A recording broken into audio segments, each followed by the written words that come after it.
एक गांव में एक बुढ़िया रहती थी जिसके 7 बेटे थे। 6 बेटे कमाने वाले और एक बेटा निकम्मा था। बुढ़िया माँ 6 पुत्रों को जूठा 7वें पुत्र को देती। 7वां पुत्र एक दिन अपनी पत्नी से बोला, देखो मेरी माँ का मुझ पर कितना प्रेम है। वह बोली, क्यों नहीं, सबका जूठा बचा हुआ तुमको जो खिलाती है। वह बोला, जब तक आंखों से न देखे मान नहीं सकता। पत्नी ने हंसकर कहा, देख लोगे तब तो मानोगे। कुछ दिन बाद एक बड़ा त्योहार आया। घर में 7 प्रकार के भोजन और चूरमा के लड्डू बने। वह पत्नी की बात को जांचने के लिए सिर दर्द का बहाना बनाकर पतला कपड़ा सिर पर ओढ़कर रसोई में जाकर सो गया और कपड़े में से सब देखता रहा। 6 भाई भोजन करने आए।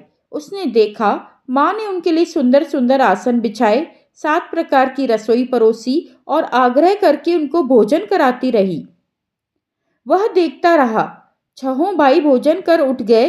तब माँ ने उनकी 5 थालियों से लड्डुओं के टुकड़ों को उठाया और एक लड्डू बनाया। जूठन साफ कर माँ ने उसे पुकारा, उठ बेटा उठ, तेरे भाइयों ने भोजन कर लिया, तू भी उठकर भोजन कर ले। उसने कहा, माँ मुझे भोजन नहीं करना, मैं परदेश जा रहा हूँ। माता ने कहा, कल जाना हो तो आज ही जा। वह बोला, हाँ आज ही जा रहा हूँ। यह कहकर वह घर से निकल गया। चलते समय उसको पत्नी की याद आई। वह गौशाला में कंडे थाप रही थी। वहां जाकर वह बोला, मेरे पास तो कुछ नहीं है, यह अंगूठी है, सो ले लो और अपनी कोई निशानी मुझे दे दो। वह बोली, मेरे पास क्या है, यह गोबर से भरा हाथ है। यह कहकर पत्नी ने उसकी पीठ पर गोबर के हाथ की छाप दे दी। वह चल दिया। चलते चलते दूर देश में पहुंचा। वहां एक साहूकार की दुकान थी। जाकर बोला, सेठ जी मुझे नौकरी पर रख लो। साहूकार को नौकर की सख्त जरूरत थी। उसने कहा, काम देखकर तनख्वाह मिलेगी। तो वह मान गया। उसे साहूकार के यहाँ नौकरी मिल गई। वह वहाँ दिन रात काम करने लगा। कुछ दिन में दुकान का लेन देन, हिसाब किताब, ग्राहकों को माल बेचना, सारा काम करने लगा।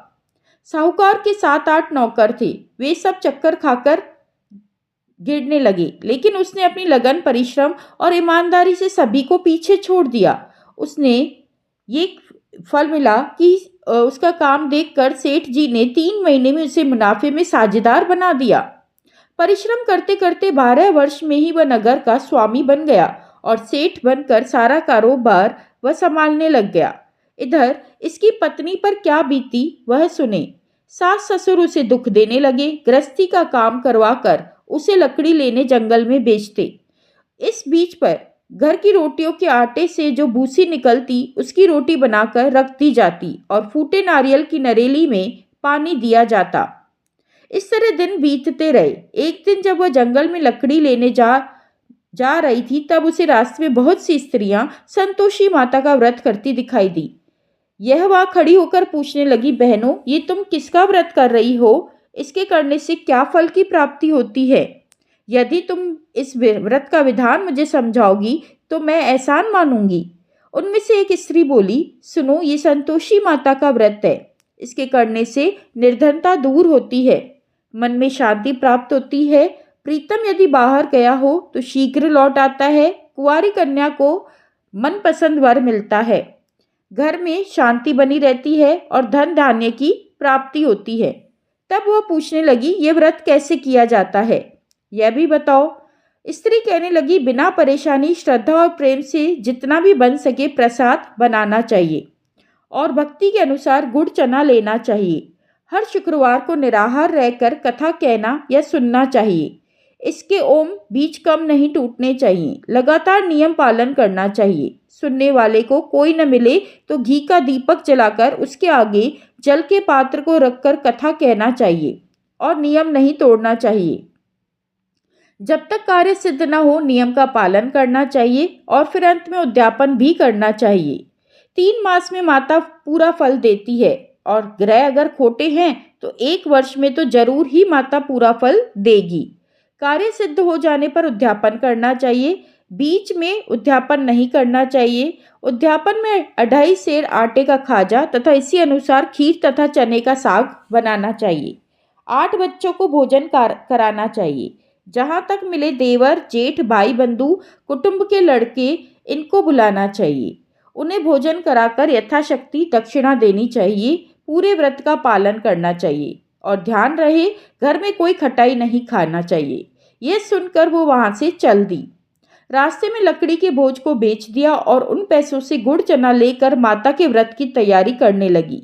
रास्ते में संतोषी माता के मंदिर में जा माता के चरणों में लौटने लगी। विनती करने लगी, माँ, मैं दीन हूँ, निपट मूर्ख हूँ, व्रत के नियम कुछ जानती नहीं। मैं बहुत दुखी हूँ माँ, तेरी शरण में आई हूँ।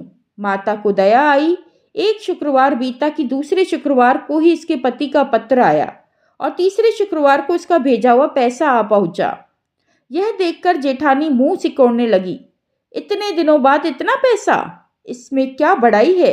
लड़के ताने देने लगे, काकी के पास अब पत्र आने लगे हैं, रुपया आने लगा है, अब तो काकी की खातिर बढ़ेगी, अब तो काकी बुलाने से भी नहीं बोलेगी।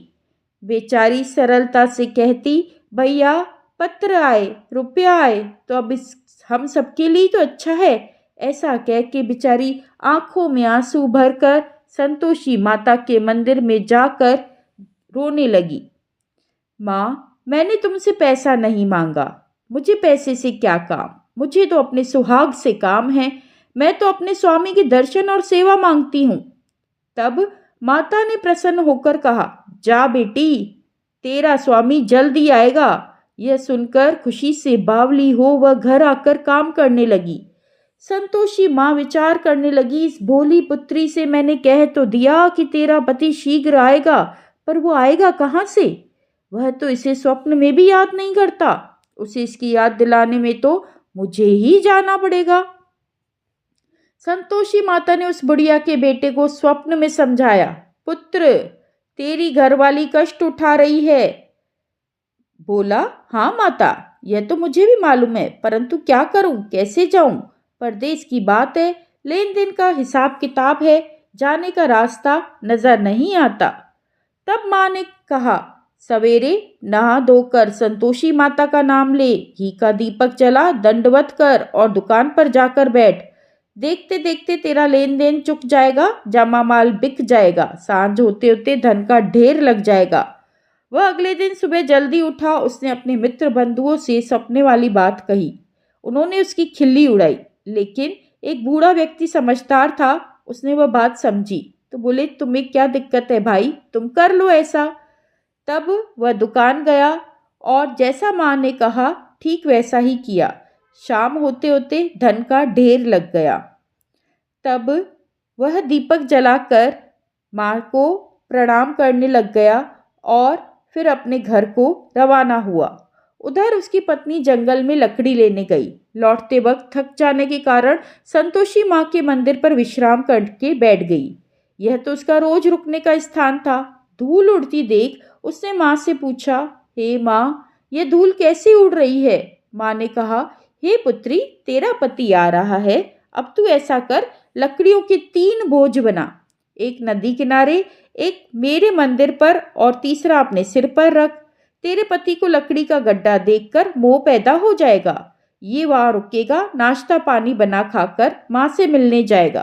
तू लकड़ी का बोझ उठाकर जाना और बीच चौक में गड्ढा डालकर 3 आवाज जोर से लगाना।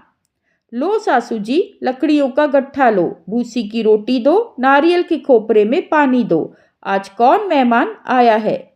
संतोषी माँ की बात सुनकर वह प्रसन्न मन से लकड़ियों के 3 बोझ बना लाई।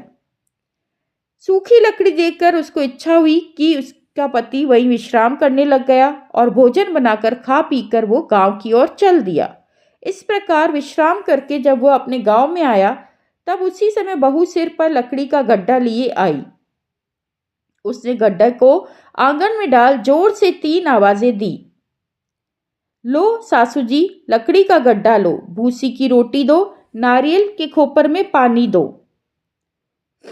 तब उसके पति ने बोला, ये कौन है? तो माँ ने बोला, अरे ये तो तेरी ही पत्नी है ना। तब पत्नी की आवाज़ सुनकर उसका स्वामी बाहर आया और अंगूठी देखकर व्याकुल हो गया। उसने जल्दी से पहचान लिया कि हाँ, ये तो उसी की पत्नी है। तब उसने देखा कि ये इसकी स्थिति ऐसी क्यों हो गई है? वो क्यों भूसी की रोटी और नारियल के खापरे में पानी मांग रही है? तब माँ ने बोला, ये तो थोड़ी सी बावली हो गई है, ये ऐसा ही कह रही है। तो वो जल्दी भाग गया कि कुछ तो गड़बड़ है। उसने माँ से कहा, मुझे दूसरे घर की चाबी दो, मैं वहीं रहूँगा। तब वो अपनी पत्नी के साथ ठाट बाट के साथ वहीं रहने लगा। और जब संतोषी माता ने उनकी पूरी मुराद पूरी की, तब उद्यापन की तैयारी करने लगी। जेठ के लड़कों को भोजन के लिए कहने गई। उन्होंने मंजूर किया, परंतु पीछे से जेठानी ने अपने बच्चों को सिखलाया, देखो भोजन के समय सब लोग खटाई मांगना, जिससे उसका उद्यापन पूरा न हो। लड़के भोजन करने आए, खीर पेट भरकर खाई, परंतु बात याद आते कहने लगे, हमें कुछ खटाई दो, खीर खाना हमें भाता नहीं, देखकर अरुचि होती है। लड़के उठ खड़े हुए, बोले, पैसे लाओ। भोली बहू कुछ जानती नहीं थी, पैसे दे दिए। लड़कों ने बाजार जाकर उन पैसों से इमली खरीदी और खाई। यह देखकर बहू पर माताजी ने कोप किया। राजा के दूत उसके पति को पकड़ कर ले गए। अब सब मालूम हो जाएगा जब जेल की रोटी खाएगा। बहू से वचन सहन नहीं हुए। संतोषी माता के मंदिर में वो गई और गिड़गिड़ाने लगी, माता तुमने ये क्या किया? ये सब मेरे साथ ही क्यों हुआ? माता बोली, पुत्री तूने मेरा व्रत भंग किया है, सारी बातें भुला दी। वो बोली, माता मुझसे तो कोई भूल नहीं हुई है, क्या कुछ अपराध हुआ है? तब माता ने बोला, तुमसे ये भूल हुई कि उन लड़कों ने खटाई खाई है। तो वो क्षमा मांगने लगी। माँ बोली, ऐसी भूल भी कहीं होती है? ये बोली, अब कोई भूल नहीं होगी। अब बताओ मेरा पति कैसे मिले? माँ बोली, पुत्री जा, तेरे पति तुझे रास्ते में ही आता मिलेगा। वो मंदिर से निकलकर बाहर आई तो रास्ते में उसका पति मिला। उसने पूछा, कहाँ गए थे? वह बोला, इतना धन जो कमाया है उसका कर राजा ने मांगा था, वह भरने गया था। वह प्रसन्न होकर बोली, भला हुआ, अब घर चलो। फिर अगला शुक्रवार आया। वो बोली, माता का उद्यापन करना है। पति ने कहा, ठीक है। फिर जेठ के लड़कों से भोजन को कहने गई। जेठानी ने लड़कों को सिखा दिया, पहले की भांति ही खटाई मांगना। लड़के भोजन करने बैठे, लेकिन भोजन करने से पहले ही कहने लगे, हमें खीर पूरी नहीं खानी, हमें खटाई खानी है। लेकिन ये बोली, खटाई खाने को नहीं मिलेगी, खाना है तो खाओ। तब वो लड़के उठकर चल दिए। उनके चले जाने पर उसने ब्राह्मणों के लड़के को भोजन करवाया, दक्षिणा दी, एक एक फल दिया। संतोषी माता जिससे प्रसन्न हुई।